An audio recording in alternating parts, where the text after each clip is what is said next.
Ma'am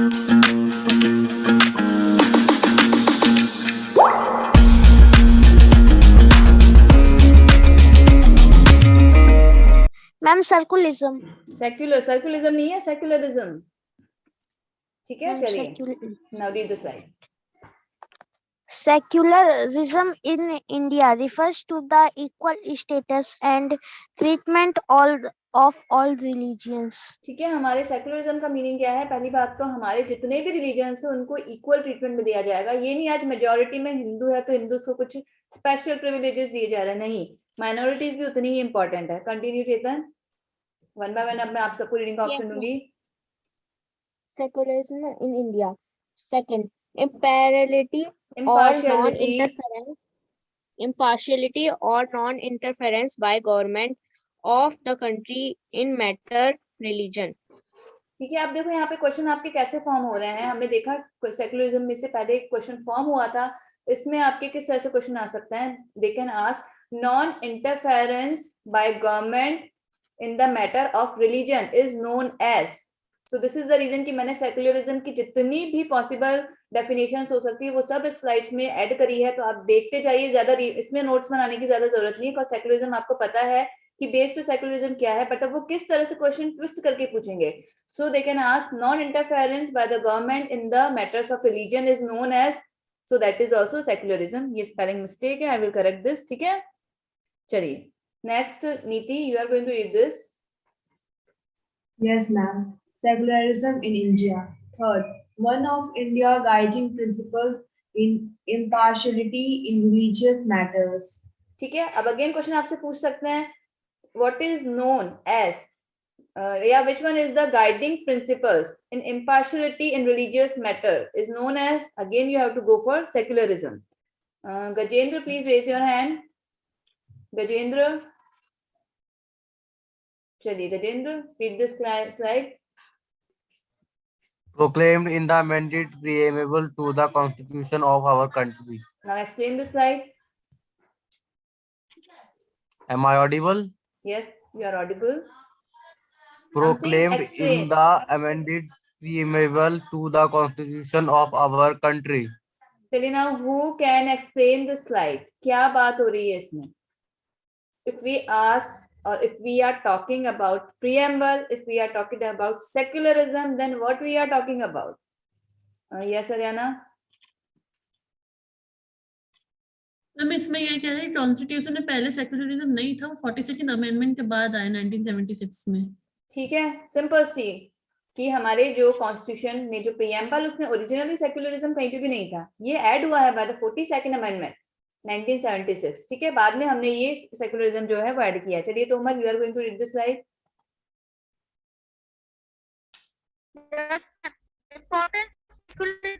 Secularism and democracy are two remarkable achievements of independent India. The state remaining free from religious obligations can take good decisions. ठीक है, अब यहाँ पे एक और possible definition हो सकती है, it could be the separation or we can say the state remain free from religious obligation is known as. So again you have to go for secularism. चलिए, अब यहाँ पे कुछ आर्टिकल्स हैं, अब आर्टिकल्स आप एक्सप्लेन भी कर सकते हैं, देन रेज योर हैंड। अगर आपको ये आर्टिकल्स लर्न है, फंडामेंटल राइट्स हमने काफी डिटेल में करा था, प्लीज रेज योर हैंड जो ये आर्टिकल्स भी एक्सप्लेन कर सकते हैं। ओनली हरियाणा, वंश, नवदीप, साहिल, जादव, वीर विजय बच्चा, आपके मार्क्स भी बहुत ज्यादा बुरे आए थे अभी टेस्ट में, मैं चेक कर रही थी, तो फोकस करो थोड़ा सा क्लास पे। वंश, काफी दिनों बाद आपकी शक्ल दिख रही है मेरे को, एक्सप्लेन कर सकते हो बच्चा आप ये स्लाइड? Yes ma'am. चलो continue. Secularism, constitutional precepts. Article 14, equality before law. Article 15, prohibition of discrimination on grounds of religion, race, caste, sex और प्लेस ऑफ बर्थ। क्या होता है आर्टिकल 14? कौन एक्सप्लेन करेगा? Ma'am it mean, just a minute, हाँ जी बोलिए।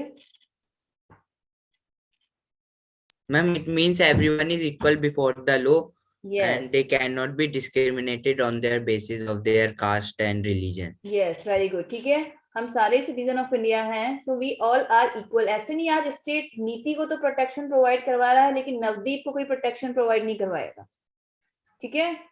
जेंडर बेस्ड डिस्क्रिमिनेशन कोई नहीं हो रहा है, या फिर जाधव को तो दिया जाएगा प्रोटेक्शन, वंश राठी को नहीं दिया जाएगा, ठीक है। कि कोई एक अमीर है या गरीब है या कोई अपर कास्ट का है या कोई लोअर कास्ट का है, कोई भी डिस्क्रिमिनेशन नहीं।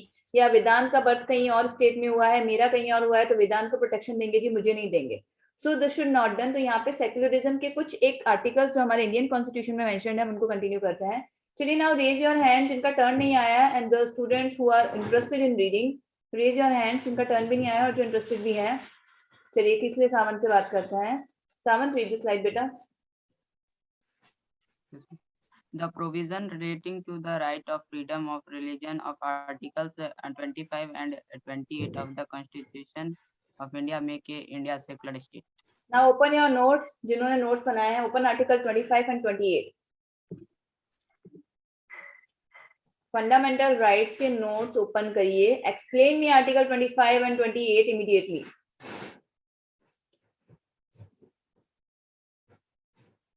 चलिए तोमर के रेडी हैं। चलिए Tomar, explain article 25। Yes, Article 25 states that any person living in India can confess or follow any religion. There is no pressure on that person to follow any particular religion. Okay, and 28. Okay, and according to 28. And then 28. 28 says freedom to attend all religious instructions or religious worship in certain educational institutions, and then इसके 3 clauses भी हैं ma'am. Okay, continue. Open your notes, all of you. Open your notes. मैंने जानबूझकर कि यहाँ पे ज्यादा कुछ ऐड नहीं किया, आपके पास अपने notes है। Open your notes. Continue Vedant. Yes ma'am. Ma'am, clause 1 states that no religious instructions shall be provided in any educational institution which is wholly maintained out with the state funds. And Okay. And the clause 2 is opposing clause 1 and saying that nothing in clause 1 will be applied on any educational institution which has been administered by the state but has been established under any trust which requires religious instructions. Okay. चलिए Ariana, now you explain. And अच्छा, just a minute Tomar, अब मैं Ariana को option देती हूँ। Very good, आपके notes ready हैं, very good. चलिए अरियाना, इन शॉर्ट क्या हो सकता है 25 एंड 28? Very easy language. जैसे नवदीप इज न्यू हियर, तो नवदीप या फिर वीर विजय है, these 2 students are new here. अब हमने तो बहुत डिटेल में किया था बट अब इनके पास टाइम भी नहीं है, तो इनको Yes, जरा ma'am. इजी एक्सप्लेन करो। आर्टिकल 25 क्या है Navdeep? Yes, ma'am. Veer Vijay please concentrate. Yes ma'am, article 25 कहता है कि जैसे कोई भी पर्सन है वो कोई भी अपने रिलीजन कोई भी ले सकता है और चेंज कर सकता है अपना, और उसे राइट है इंडिया में कि वो कोई भी रिलीजन मर्जी आपकी। आज मैं हिंदू हूँ, मेरा मन है, मैं जैसे मैंने आपको एग्जांपल दिया था, मेरी एक फ्रेंड है, शी इज हिंदू, ठीक है। थोड़े टाइम बाद वो क्रिश्चियनिटी में उसमें कन्वर्जन कर लिया। एट प्रेजेंट अभी शी इज फॉलोइंग इस्लाम, कुछ पता नहीं आगे, पता नहीं वो क्या कर लेगी। एट प्रेजेंट मतलब वो हिंदू है, उसने क्रिश्चियनिटी में कन्वर्ट किया, तो उसके बाद अब वो इस्लाम फॉलो कर रही है। So that is up to us, हमें कोई बाउंड नहीं कर रहा है। This is what article 25 says. Continue Haryana, article 28 में क्या है in short? Yes ma'am, article 28 में है कि कोई भी पर्सन जो अटेंड करने की वो दी जाती है राइट, तो कोई भी रिलीजियस इंस्टीट्यूशन ज्वाइन कर सकता है और गवर्नमेंट भी उन्हें नहीं रोक सकती है। ठीक है, इंस्टीट्यूशंस आप ज्वाइन कर सकते हो। कुछ में ये है कि कुछ जो इंस्टीट्यूशंस है जो कि स्टेट फंड से चल रहे हैं, उसमें कोई रिलीजियस इंस्ट्रक्शन नहीं दिया जाएगा। आज आपके स्कूल्स में आपको गीता, बाइबल, कुरान नहीं पढ़ाया जा रहा है, ठीक है। आपको कोई भी रिलीजियस इंस्ट्रक्शंस नहीं सिखाया जा रहा है कि एज ए हिंदू आपको ऐसे पूजा करनी है, एज ए मुस्लिम आपको ऐसे पूजा करनी है, एज ए क्रिश्चियन आपको ऐसे करना है। ऐसे कोई रिलीजियस इंस्ट्रक्शंस नहीं दिए जा रहा है। सो आर्टिकल 28 में आपके डिफरेंट रिलीजियस जो इंस्टीट्यूशंस हैं उसके रिगार्डिंग यहाँ पे जो क्लॉजेज है वो आपके दिए गए हैं। चलिए अब जादव वेदांत आप ये स्लाइड रीड करेंगे और एक्सप्लेन करेंगे। Continue this. Yes, ma'am. Secularism, constitutional precepts to make assurance doubly sure. The 42nd Amendment of the Constitution inserts the term secular in the preamble of the Constitution. अब ये क्या meaning हुआ इस slide का?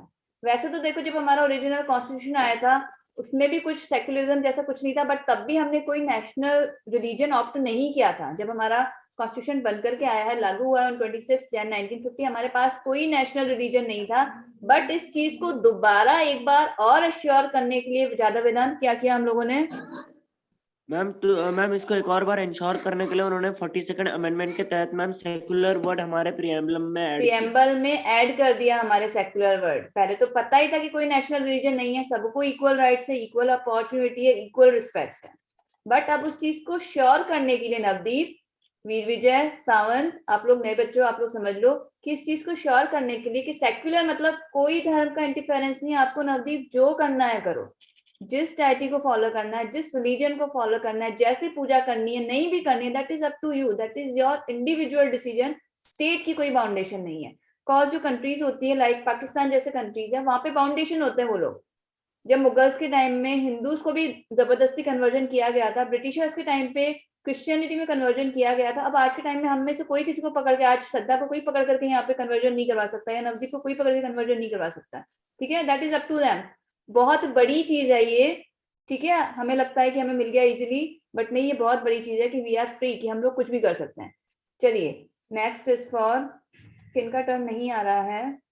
कंगना से आज बात नहीं हो पा रही। कंगना चलिए बच्चा, read this slide. Yes, ma'am. Secularism constitutional prefix. For Article 25 of Indian Constitution grants freedom to every citizen of India to profess, practice and propagate his own religion. ठीक है, अब देखो यहाँ पे आदत से मजबूर मैंने पूछ लिया, स्टिल मैंने यहाँ पे ऐड कर दिया है कि 25 जो है, इन शॉर्ट क्या होता है आर्टिकल 25, अभी हमने डिस्कस कर लिया। आपकी मर्जी है, जैसे करना है आपने करो, अपना रिलीजन जैसे फॉलो करना है करिए। चलिए जी, next is for Aditya. Aditya continue बच्चा। Okay, ma'am. Fifth Article 29 of the Indian Constitution assures that the state shall not impose on a minority community any cultures other than its own. ठीक है, अब if I ask you, minorities से related कौन से article है हमारे Indian constitution में? कौन से 2 आर्टिकल्स हैं हमारे इंडियन कॉन्स्टिट्यूशन में? Yes Chetan, yes Saket, yes Tomar, yes Haryana. 29 और 30। 29 and 30। बस 2 ही आर्टिकल हमारे पास माइनॉरिटीज से हैं। इन हमारे फंडामेंटल राइट्स में देखो, हमने माइनॉरिटीज की इतनी परवाह करी, इतनी चिंता करी कि कॉन्स्टिट्यूशन में नहीं बल्कि हमने हमारे फंडामेंटल राइट्स में ही इन दोनों को ऐड कर दिया। इसमें कर दिया आर्टिकल 29 एंड 30। याद रखिएगा, दोनों ही आर्टिकल माइनॉरिटीज से रिलेटेड है। कॉज अभी काफी क्वेश्चंस आ रहे हैं, आर्टिकल 14 और 17 तो आपसे पूछे ही जा रहे हैं, हमने डिस्कस कर लिया। आर्टिकल 21 ये भी आपको लर्न होगा, बट अब अगर वो ज्यादा थोड़ा पेपर टफ करने की कोशिश करता है तो वो आर्टिकल 29 और 30 के बारे में भी आपसे पूछ सकते हैं कि कौन से आर्टिकल माइनॉरिटीज से रिलेटेड है। ज्यादा डिटेल में वो नहीं पूछेंगे, बट पेपर को थोड़ा सा टफ करने के लिए दे can ask you such questions, तो ये भी आपको पता होना चाहिए। चलिए, now next is for Navdeep, read the slide. Secularism. Article 30 grant the minority community the right to establish and administer their own education institution. ठीक है, अब देखो 29 भी माइनॉरिटी से ही रिलेटेड है। ठीक है, उसमें हम अश्योर कर रहे हैं कि आप अपना कल्चर, अपना जो भी कुछ है, अपनी लैंग्वेज है, अपनी स्क्रिप्ट है, उसको आप क्या कर सकते हो, कंजर्व कर सकते हो, सुरक्षित रख सकते हो। दूसरा हम बात करते हैं आर्टिकल 30 की, तो उसमें क्या है कि आप अपनी एजुकेशनल इंस्टीट्यूट्स एस्टेब्लिश कर सकते हो और उसे अपने अकॉर्डिंगली एडमिनिस्टर कर सकते हो। आप सपोज संतुष्ट किसी पर्टिकुलर कम्युनिटी से है, उसको लगता है नहीं मुझे तो अपनी कम्युनिटी के लिए स्कूल ओपन करना है, ठीक है, तो संतुष्ट कर सकता है। ऐसे नहीं कि वो माइनॉरिटी में है तो इस वजह से उसको ये राइट नहीं दिया जाएगा, वो कर सकता है। ऑल्सो उसको एडमिनिस्ट्रेशन भी अपने अकॉर्डिंगली कर सकता है। ऑल्सो उसको स्टेट वैसे ही फंडिंग करेगा या वैसे ही ग्रांट्स देगा, वैसे ही पैसा प्रोवाइड करवाएगा जैसे किसी और एजुकेशन इंस्टीट्यूट को प्रोवाइड करवाता है। ऑल्सो हम जैसे लोग भी उसमें एडमिशन ले सकते हैं। ऐसे नहीं कि अब हरियाणा संतुष्ट की कम्युनिटी से नहीं है तो वो एडमिशन नहीं ले सकती, ठीक है, हरियाणा ले सकती है, बट हरियाणा को वो लोग फिर भी बाउंड नहीं कर सकते कि उनके जो रिलीजियस इंस्ट्रक्शंस है वो हरियाणा फॉलो करें। ये हमने काफी डिटेल में करा हुआ है। Anyhow, so 29 and 30 for minorities. अभी लास्ट टाइम पे no need to create more confusion. Okay new student, 29 and 30 articles are related to minorities. चलिए लास्ट अब हम रीडिंग करवाते हैं एक बार भी जिनका टर्न नहीं आया है एंड जो इंटरेस्टेड है बच्चे, प्लीज रेज योर हैंड। चेतन, साकेत से रीडिंग करवाते हैं। साकेत, रीड द स्लाइड बेटा। Yes, ma'am. Secularism with the 42nd Amendment of the Constitution of India enacted in 1976, the preamble to the Constitution asserted that India is a secularism nation. Officially, secularism has always inspired modern India. ठीक है, सो secularism जो है हमारे definitely modern India को हमेशा से ही inspired कर रहा है। चलिए ना बोरगोवे से बात करते हैं। बोरगोवे से कोई बात नहीं हो पाई है। चलिए बोरगोवे बच्चा, read this slide. Yes, ma'am. Secularism. India does partially separated religion and state. For the example, it does not have an official state religion, and state-owned educational institution cannot impart religious instruction. अब देखो, हमने partial जो है secularism हमने एक तरीके से accept किया है कि हमारा कोई नेशनल रिलीजन नहीं है, बट हमने ये भी साफ तौर पर कह दिया है कि एजुकेशनल इंस्टीट्यूशन में कोई रिलीजियस इंस्ट्रक्शन नहीं दिए जाएंगे, कोई धार्मिक शिक्षा नहीं दी जाएगी। ठीक है, तो वैसे तो हम कह रहे हैं कि नहीं जी हमारा रिलीजन से कुछ लेना देना नहीं है, बट यहाँ पे हम लोगों को बाउंड भी कर रहे हैं कि नहीं, कोई रिलीजियस इंस्ट्रक्शंस नहीं दिया जाएगा। तो ठीक है, एक तरीके से हम ये भी कह सकते हैं कि हमने क्या है, पार्शियली भी सेकुलरिज्म को अडॉप्ट किया है। चलिए, now there are some challenges. अब ये आर्टिकल 44 की मैंने एक बार बात की थी, अगर आपको लर्न हो, ये थोड़ी सी टफ स्लाइड है। कौन एक्सप्लेन करना चाहेगा? रेज योर हैंड, जो इस स्लाइड को समझ भी रहा है और स्लाइड को एक्सप्लेन भी कर सकता है।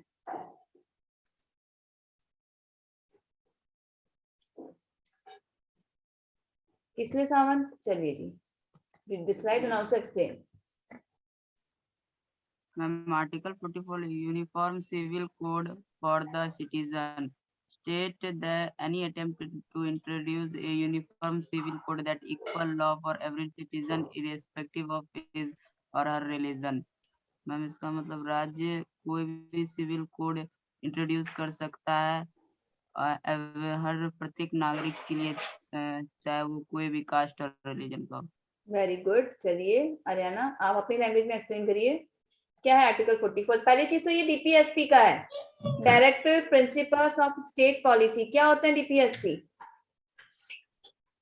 डीपीएसपी होते क्या हैं? Yes Aryna.